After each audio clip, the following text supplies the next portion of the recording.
Before we start, please make sure to like this video and hit this subscribe button, so you never miss a story like this. And also comments where you are watching from, how many sons and daughters you have. Thanks. My name is Clara Monroe, and I learned the hard way that life can snatch away everything you thought was permanent in a single cruel blow. I was once a woman with a home, a job, and a family I thought loved me. But when I was down, when I needed help the most, the world turned its back on me. And worst of all, the people who kicked me hardest were the very ones who claimed they cared. "Get away from my cart, you disgusting thief," a man's voice thundered in the darkness. His spit hit the pavement inches from my bare feet. I froze under the bridge, clutching the ragged blanket I called mine, as he lunged at me. His fists weren't just raised at me, they were raised at every poor soul huddled beside me, the forgotten ones. "I wasn't stealing," I shouted back, my voice cracking with both rage and hunger. "I was just looking for food scraps you threw away." My stomach growled so loud it almost answered for me. He sneered. "That's what you people always say. You're nothing but rats. Dirty, lazy rats. Why don't you crawl back into whatever hole you came from?" Then, with a shove that sent me stumbling against the cold concrete wall, he kicked the small paper bag I had picked up. The stale bread inside scattered across the filthy ground. For a moment, I thought about curling up, about letting the fight drain out of me like it had so many nights before. But something snapped. A fire I didn't even know I had left inside me roared to life. "No!" I screamed, grabbing his wrist as he swung at me again. "You don't get to treat me like this. I am still a human being." The other homeless people under the bridge stirred, some watching in silence, some whispering for me to stop before I got hurt. But I didn't stop. I couldn't. This wasn't just about bread anymore. This was about dignity. This was about proving that even at rock bottom, I wouldn't let anyone grind me into dust. He laughed bitterly, twisting his arm free. "A human being? Look at you. You're trash. Nobody's coming to save you. Nobody cares if you die under this bridge tonight." And for a terrifying moment, I feared he was right. That's when a new voice cut through the chaos, sharp, commanding, and painfully familiar. "Hey! Get your hands off her." I froze, my chest heaving, my nails still clawed and ready to fight. The man who had been tormenting me backed up immediately, as if he had just been caught doing something shameful. Because standing at the edge of the bridge, with a flashlight in one hand and outrage written all over her face, was the last person I ever expected to see. It was my sister, Vivian Monroe. But Vivian wasn't just my sister anymore. Somewhere along the way, she had transformed into someone the world called a millionaire. I hadn't seen her in years. She was dressed in a long coat that probably cost more than anything I had ever owned, her hair sleek, her heels clicking against the concrete as if even this filthy place couldn't stain her shine. "Viv?" I whispered, my throat burning. Her eyes locked on mine, wide with disbelief. "Clara? Oh my God, is that really you?" I wanted to hide. I wanted to melt into the shadows and vanish. Because standing there, broken and bruised, I was not the sister she remembered. I was not the woman I used to be. I was a ghost of myself, draped in rags, my skin marked by the cold and my pride shattered in pieces. The man who had attacked me stammered, trying to explain himself. I didn't know she was with you, ma'am. She was." Vivian cut him off with a glare so fierce it could have carved stone. "You don't put your hands on anyone. Ever. Do you understand me?" The man muttered an apology and slunk away into the night, leaving me shaking, furious, and humiliated all at once. Vivian took a cautious step toward me, lowering her voice. "Clara, what happened? How did you end up here?" Tears stung my eyes, but I swallowed them down. "Does it matter? You're just here to feel better about yourself, aren't you? To rescue your poor, pathetic sister so you can tell all your rich friends about the charity case you found under a bridge?" She flinched at my words, and for a second, I saw guilt flicker across her perfect face. But she didn't back away. "You think I don't care about you?" she asked quietly. "You think I don't remember the sister who used to share her food with me when we were kids, even when you were hungry too? You saved me more times than I can count. And now it's my turn." I shook my head, wrapping the torn blanket tighter around me. "You can't fix me, Viv. I'm too far gone." But she stepped closer, her hand reaching for mine. "Clara, listen to me. You are not trash. You are not broken. You are my sister. And I don't care how far you've fallen, I'm not leaving you here." Her words cut through my anger, through my shame, through the wall I had built around my heart. For the first time in years, I felt something I thought I had lost forever. Hope. That night, under the bridge, I didn't just face a fight with a stranger. I faced a fight within myself, between the voice that told me I was worthless and the sister who told me I wasn't. And that was just the beginning. Because what I didn't know then was that Vivian wasn't just going to pull me off the streets. She was about to hand me something so massive, so life-changing, that it would not only drag me into a world I had never imagined, but also paint a target on my back for people I wasn't ready to fight. She gave me $8 million and a condo in Manhattan. But money doesn't just solve problems. Sometimes, it creates new ones. And when they came, the greedy, the jealous, the ones who thought I didn't deserve a second chance, my real battle began. My name is Clara Monroe. This is my story. And if you take anything from it, let it be this. No matter how far you fall, no matter who kicks you when you're down, never believe the lie that you are nothing. Because sometimes, your lowest place is the doorway to your greatest rise. So listen closely. Because what happened next changed everything. If you think life can't flip in a single night, wait until you hear what came after that bridge. Because when I stepped into the condo my sister gave me, I thought my struggles were over. But the truth? They were only just beginning. Vivian didn't move right away. She stood there under the sickly orange glow of the streetlight, staring at me like she couldn't believe I was real. Her eyes searched my face the way someone searches a picture for a clue they can't quite find. I wanted to scream at her to stop, to turn around and leave, to go back to her perfect penthouse and leave me to rot in peace. But a deeper part of me, the part one kept buried under layers of dirt, shame, and hunger, wanted her to keep looking. Wanted her to see me. "Clara," she said softly, almost like a prayer. "How long have you been here?" I laughed bitterly, the sound bouncing off the cold bridge walls. "What does it matter? A week, a month, a year, what's the difference?" Nobody cared enough to notice. Vivian winced, like every word I spoke cut her. "Don't say that. I care. I always cared." "Always?" My voice rose, cracking like glass. "Where were you when I lost my job, Viv? Where were you when I couldn't pay rent, when I was sleeping in my car, when they towed it away and left me on the sidewalk with nothing but a backpack? You cared then? Because I sure didn't see you." Her hands trembled, but she didn't back away. "You don't know how many times I looked for you. I sent people. I asked around. But you disappeared."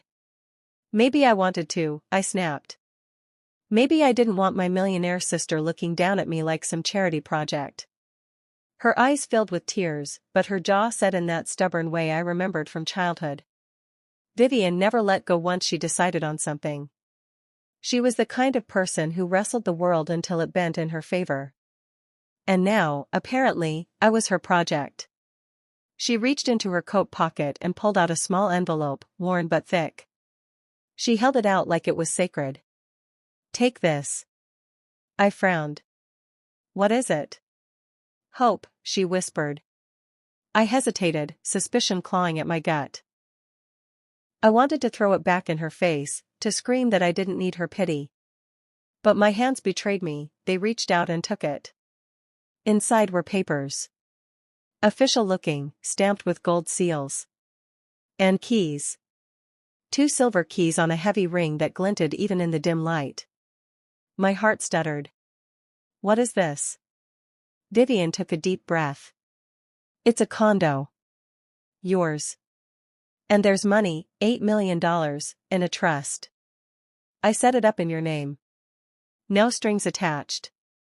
The ground tilted under me. My fingers went numb around the envelope. $8 million? A condo? It was insane. Impossible. You're joking, I said, my voice shaking. Her gaze was steady. I'm not. I laughed, a hollow, ragged sound. This isn't real. People like me don't get miracles. We get leftovers. We get spat on. We fight over stale bread under bridges. We don't get condos and millions. You're not people like you, Clara. You're my sister. Her words struck me like lightning. Sister. The word I had buried under resentment, under silence, under years of pretending I didn't miss her. My throat burned with 1,000 unsaid things. Why? I whispered finally. Why now? After all this time? Vivian stepped closer, and for the first time, she touched me, her warm hand closing over my freezing, shaking fingers. Because I found you. And I'm not letting you go again. Something inside me cracked wide open. All the anger, all the pride, all the bitterness melted into tears I couldn't stop. I collapsed into her arms, sobbing like a child, clutching the sister I swore I didn't need. And for the first time in years, I felt human again. That night, Vivian didn't just give me an envelope. She gave me a lifeline. But what I didn't know, what I couldn't know, was that lifelines come with shadows. Because the moment I stepped out of that bridge and into her world, I stepped into a spotlight. And in that spotlight, people were watching. People who would rather see me dead than see me rise. The next morning, I woke not to the sound of trucks rumbling overhead or rats scratching in the corners, but to silence. Pure, golden silence. I opened my eyes and saw white walls, tall windows, sunlight spilling across a marble floor. For a moment, I thought I had died. But then I felt the softness of the bed beneath me, the clean sheets, the warmth of a blanket that smelled like lavender instead of mildew. I sat up slowly, my heart pounding. This wasn't a dream. I was in the condo. It was everything the bridge wasn't: bright, open, safe. The kind of place I used to see only in magazines at the doctor's office. There was a kitchen with shining appliances I didn't know how to use, a living room with furniture that looked like it belonged in a movie, and a view of the city that made my chest ache. On the counter was another envelope. This one held a black card with my name embossed in gold. Beneath it was a handwritten note from Vivian. Clara, this is your start. Use it however you want. You don't owe me anything. Just promise me one thing: don't give up on yourself again. Love, Viv. I pressed the card to my chest, my tears falling hot and fast. For the first time in years, possibility felt real. Maybe I could start over. Maybe I could breathe. But then came the knock. It wasn't Vivian. It wasn't a friendly face. It was 3 men in suits, sharp-eyed and cold. They looked me up and down like I was an insect. You must be Clara, the tallest one said. His smile didn't reach his eyes. Congratulations on your new home. But you should know, not everyone is happy about your little windfall. My stomach dropped. Who are you? He leaned closer, his voice low and menacing. Let's just say, when money moves, predators follow. And you, darling, have just become very, very interesting. That was the moment I realized Vivian's gift wasn't just salvation. It was a battlefield. And I had no idea how to fight what was coming. The man's words hung in the air like smoke I couldn't breathe through. Not everyone is happy about your little windfall. I gripped the doorframe, trying to steady myself. The condo that just moments ago felt like a sanctuary suddenly turned into a stage, and I was standing under a spotlight with wolves circling. I don't know what you're talking about, I said, forcing my voice not to tremble. The tall one tilted his head, amused. Oh, I think you do. Word spreads fast when $8 million lands in someone's lap. Especially when that someone hasn't had two nickels to rub together for years. The shorter man chuckled cruelly. You went from sleeping under bridges to sipping coffee in penthouses overnight. That kind of story makes headlines. And headlines attract attention. My blood ran cold. How do you even know about this? The third man, silent until now, stepped forward. His eyes were sharp as glass. Money has a way of echoing, Clara. It doesn't stay quiet. Not in this city. I swallowed hard, clutching the edge of the door. If you think you can scare me into handing over anything, you're wrong. The tall one smirked, leaning in close enough for me to smell his expensive cologne. Oh, Clara, we don't want to scare you. We want to guide you. People like you don't know how to handle this kind of wealth. You'll burn through it in months, maybe weeks. But us? We know how to protect it. To multiply it. And then he slid a card across the counter. A black card with nothing but a number. Call us when you're ready to be smart. I didn't pick it up. I couldn't. My hands were shaking too badly. They exchanged glances, smug and certain, and the tall one added, but here's the thing, you can't hide, Clara. This city watches. People will come. Some with smiles, some with knives. You better decide quickly which side of the game you want to be on. With that, they turned and left, their footsteps echoing down the hallway until silence swallowed them whole. I sank to the floor, clutching my knees, the tears burning again. I hadn't even had 24 hours to breathe before the world reminded me who I was, a target. Vivian came by that evening, her arms full of groceries like she had when we were kids. She found me sitting on the couch, staring at the business card those men had left. What's wrong? She asked immediately, dropping the bags and rushing to my side. They came, I whispered. 3 men. They knew everything, Viv.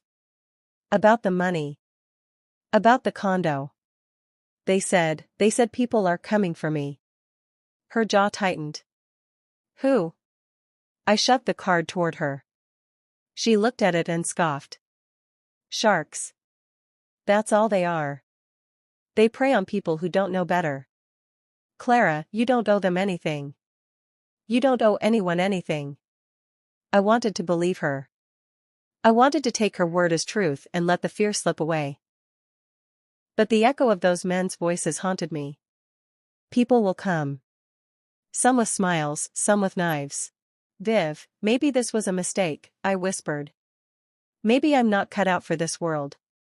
Her hand closed over mine. Don't you dare say that. You deserve this, Clara. You deserve more than this. Don't let them scare you back into the shadows. Her conviction was fire, but I still felt like ash. The next days blurred together. I tried to adjust to the condo, but every sound outside the door made me jump. I wandered through rooms so big they felt like caverns, unable to shake the thought that I didn't belong. The fridge was full, the bed was warm, the lights always worked, but I couldn't enjoy any of it. Not with eyes watching. And then, as the men promised, more people came. First, it was old friends I hadn't heard from in years. Messages popped up on social media. Clara. I can't believe it's you. We should catch up. Remember how close we used to be? They weren't close back then. They were the same people who laughed when I struggled. Now they wanted dinner dates and coffee meetups. Then came the family members who had ignored me when I begged for help. Cousins, uncles, even my estranged father. Suddenly they remembered I existed.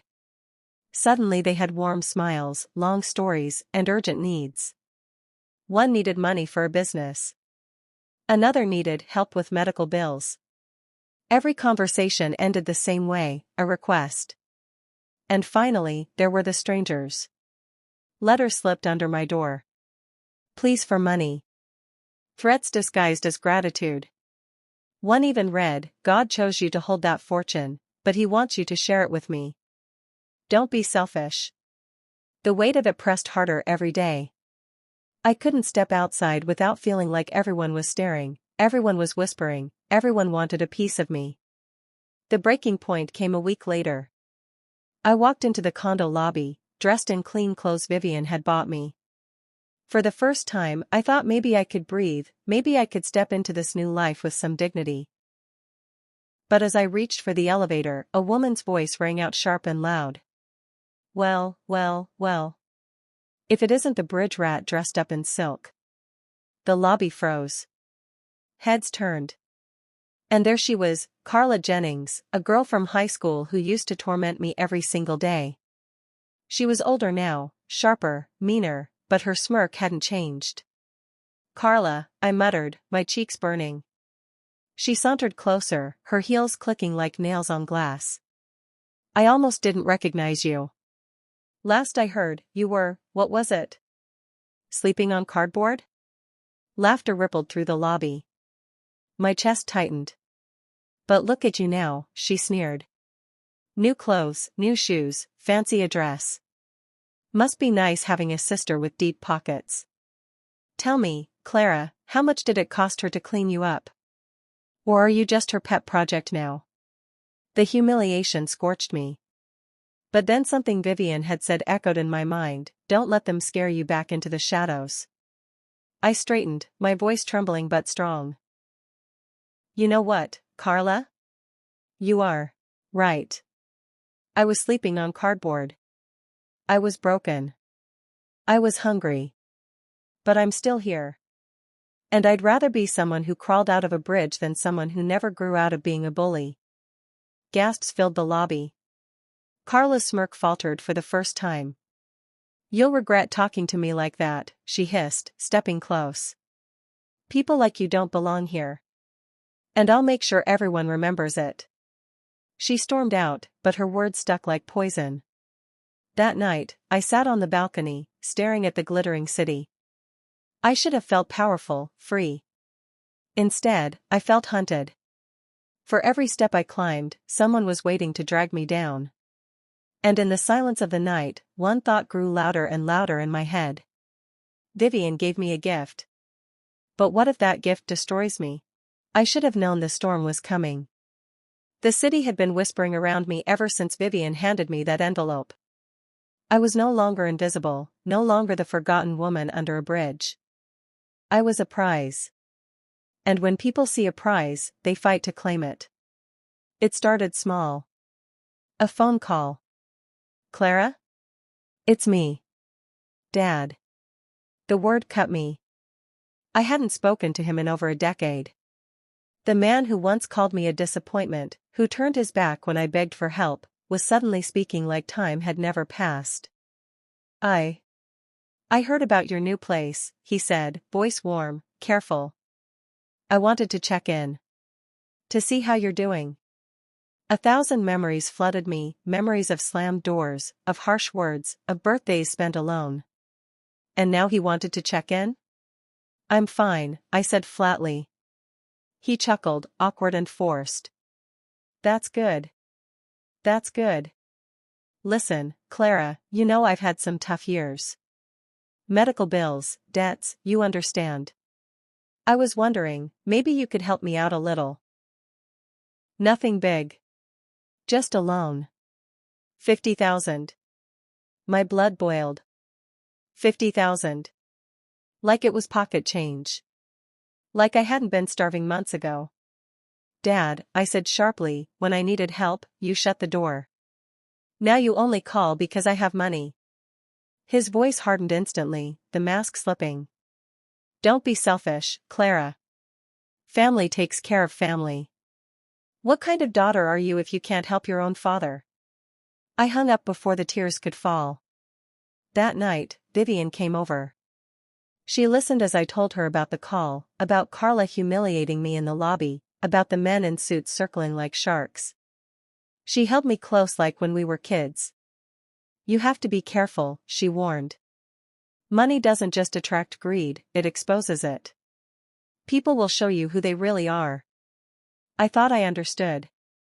I thought I could handle it. But nothing prepared me for what happened next.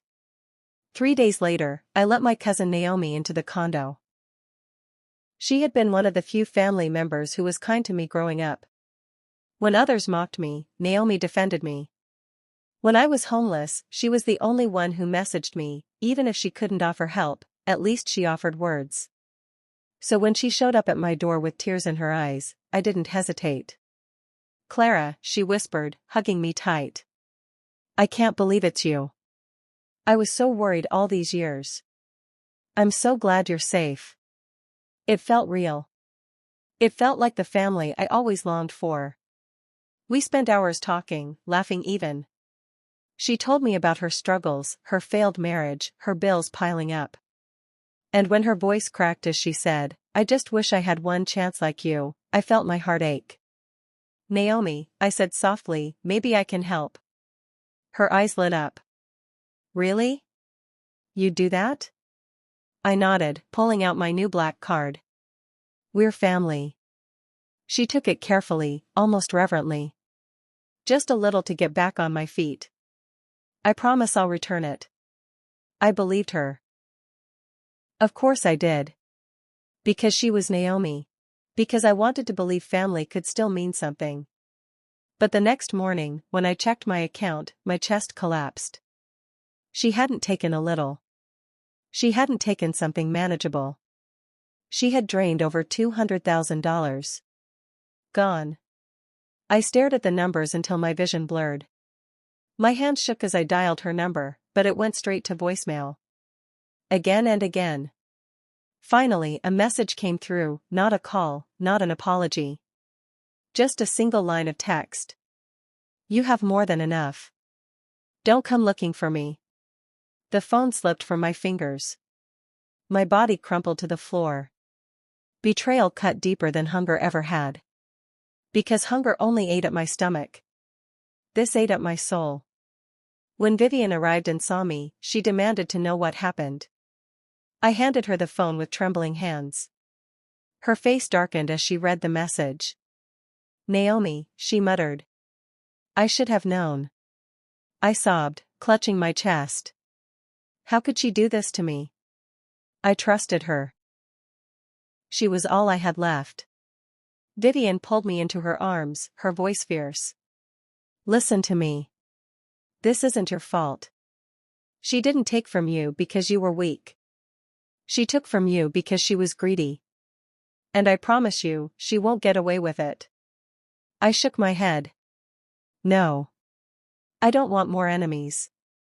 I just wanted family." Her voice softened. "Sometimes family isn't blood, Clara. Sometimes it's the people who choose to stand with you." Her words comforted me, but the wound was raw. Naomi wasn't just a cousin, she was proof. Proof that the men were right, that Vivian was right. Money didn't just change my circumstances. It changed the people around me. And it was only the beginning. That night, as I lay awake in the condo's too-soft bed, I whispered into the darkness, "God, why me? Why give me this gift if it only makes people hurt me more?" And in the silence, a terrifying thought crept in. Maybe the gift wasn't a blessing. Maybe it was a test. I thought Naomi's betrayal was the worst thing that could happen. Losing family hurt more than losing money. But I was wrong. Losing trust, that was worse. Because once trust is gone, the world can take that crack and rip it wide open. It started with whispers. I walked into the condo lobby one morning, clutching a grocery bag, trying to blend in, to pretend I belonged. But people stared. Not with curiosity this time, with judgment. A woman leaned close to her friend and hissed, not even bothering to lower her voice. "That's her. The bridge girl. The one who scammed her sister." My heart froze. "Scam?" Another man chuckled as I passed. "She doesn't deserve that place. She'll waste it all and end up back under the bridge." My hands tightened around the bag until the handles cut into my skin. When I reached the elevator, I saw the headline splashed across someone's open newspaper. "Millionaire sister blows through fortune, family says she's a thief." I couldn't breathe. My knees buckled, and I nearly dropped everything. Naomi. It had to be her. She hadn't just stolen from me. She had sold my story. By the time I got upstairs, my phone was buzzing with calls I couldn't face. Reporters, relatives, strangers. Everyone wanted a piece. And then Vivian stormed in, her face pale with fury. She slammed her phone onto the counter. Clara, do you see what they're saying? I nodded, trembling. It wasn't me. I didn't say anything. I know, she said quickly. But they don't. Naomi went to the press. She told them you begged her for money, that you're reckless, unstable, that I'm wasting my fortune on you. The word stabbed me. She really said that? Vivian's hands shook as she poured herself water. Clara, my board called me this morning. Investors are worried. They think I've lost control. They think my judgment is compromised. I dropped into a chair, numb. I didn't mean to drag you into this. She turned to me, her eyes fierce. Don't you dare blame yourself. Naomi is a snake. She saw an opportunity and took it. But the world believes her, I whispered. Vivian didn't answer. Her silence was confirmation enough. The next day, the storm truly hit. I went out for air, desperate to feel something other than walls closing in. But the moment I stepped outside, cameras flashed. Reporters swarmed, shouting questions like knives. Clara, how much of your sister's money have you spent already? Is it true you threatened family for cash? Do you feel guilty for living in luxury while others sleep under bridges, just like you did? I tried to push through, my chest heaving. But someone shoved a microphone in my face. Clara, do you have anything to say to the people who call you a fraud? I stopped, trembling, my voice breaking. I never asked for any of this. I never wanted to be anyone's story. I just wanted a chance to live. But my words were drowned by laughter, by more questions, by more flashes. I stumbled, back inside, tears burning down my face. Vivian was waiting upstairs, pacing. When she saw me, she froze. Oh, Clara, she rushed forward, wiping my tears with her thumb like I was a child again. I can't do this, I sobbed. I can't live in a world that hates me. Maybe I should just go back. Back to the bridge. At least then, nobody expected anything from me. Her grip tightened on my shoulders. No. Don't you dare say that. You belong here just as much as anyone. This is what they want, to break you. But you're stronger than this. Am I? My voice was hollow. She pulled back, her eyes blazing. Yes. You are. Clara, I didn't give you that condo and money because I pitied you. I gave it because you're my sister. Because you have worth. And I will not let the world steal that from you. Her conviction burned, but mine flickered weakly. Because even as she spoke, I felt the weight of the city pressing against me, whispering that I was a fraud, a thief, a mistake. The next betrayal came not from strangers, not even from Naomi. It came from the very walls around me. That evening, I walked into the lobby, only to be stopped by the concierge. His eyes were cold, his voice rehearsed. Miss Monroe, we've had complaints. The Residents Association feels your presence is disruptive. They don't believe you belong here. The floor tilted. What? I live here. I have the keys. This is my home. He shrugged, indifferent. Paperwork aside, appearances matter. And frankly, the board is considering action to remove you. The humiliation was complete. I wasn't just rejected by family, mocked by neighbors, hunted by reporters. Now even the place Vivian had given me threatened to spit me out. I stumbled upstairs, the walls closing in. That night, I sat on the floor of the condo, staring at the city lights through tear-blurred eyes. And for the first time since Vivian found me under that bridge, I wondered if maybe Naomi was right. Maybe I didn't deserve any of this. But then I remembered Vivian's words. Sometimes family isn't blood. Sometimes it's the people who choose to stand with you. Maybe I couldn't silence the world. But I could choose not to let it break me. I wiped my tears, my voice trembling but steady. If they want a fight, they'll get one. And I didn't know it then, but the fight was closer than I imagined. Because someone wasn't just after my dignity anymore. Someone was after everything. Storms don't last forever.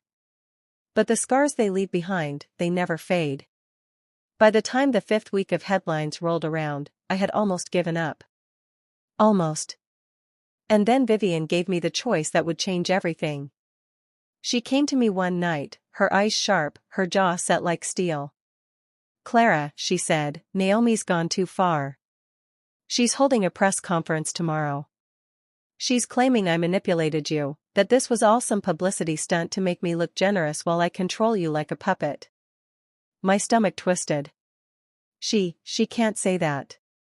"Oh, she will," Vivian replied coldly. "And people will believe her.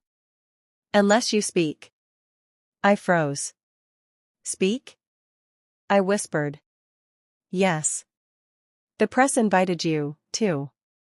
This is your chance, Clara. You can walk away, let her win, or you can stand there, before the world, and tell them the truth."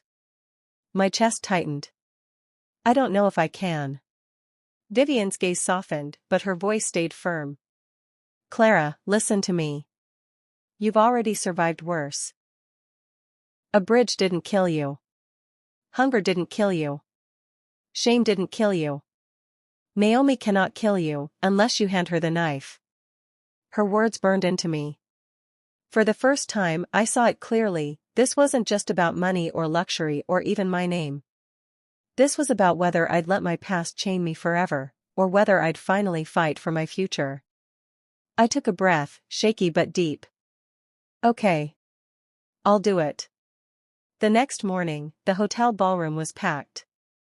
Reporters, cameras, strangers with hungry eyes. Naomi stood at the podium, polished in a navy dress, her voice sweet as poison. "My sister Clara has always been troubled," she said with mock sorrow.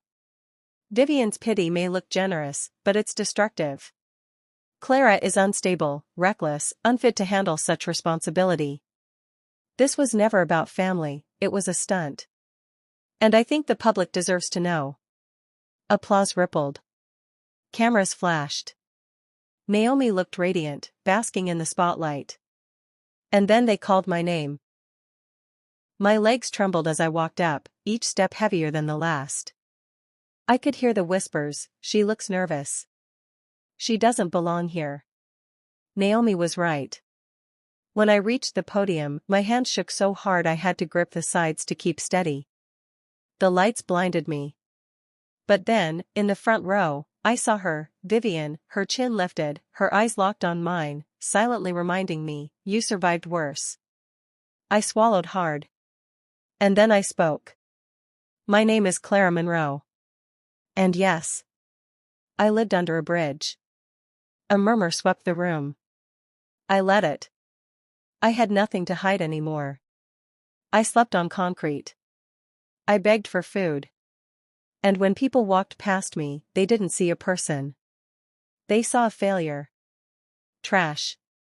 Something less than human. For years, that was all I was, forgotten. I paused, my voice trembling but growing stronger.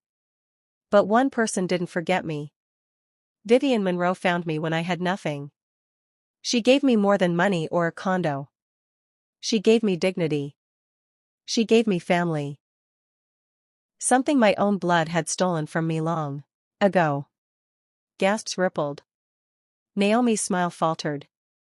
I turned toward her, not cruel, but firm.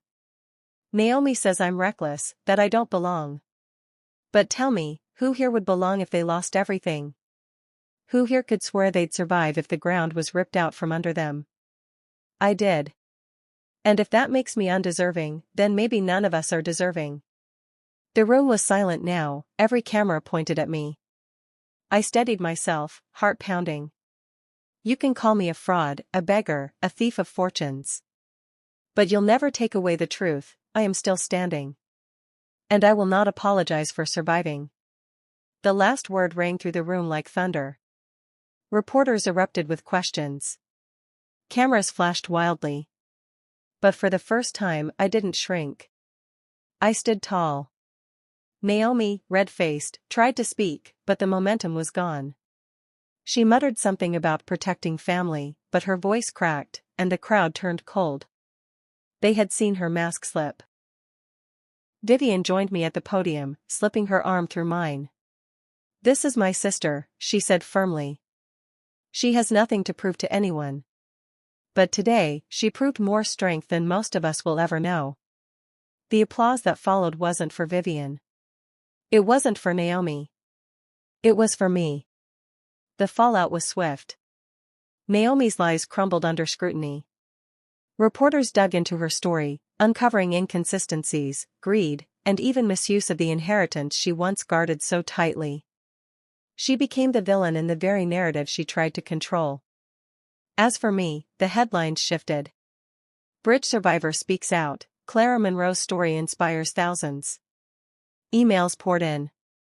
Letters. Messages from strangers who had felt invisible, forgotten, discarded.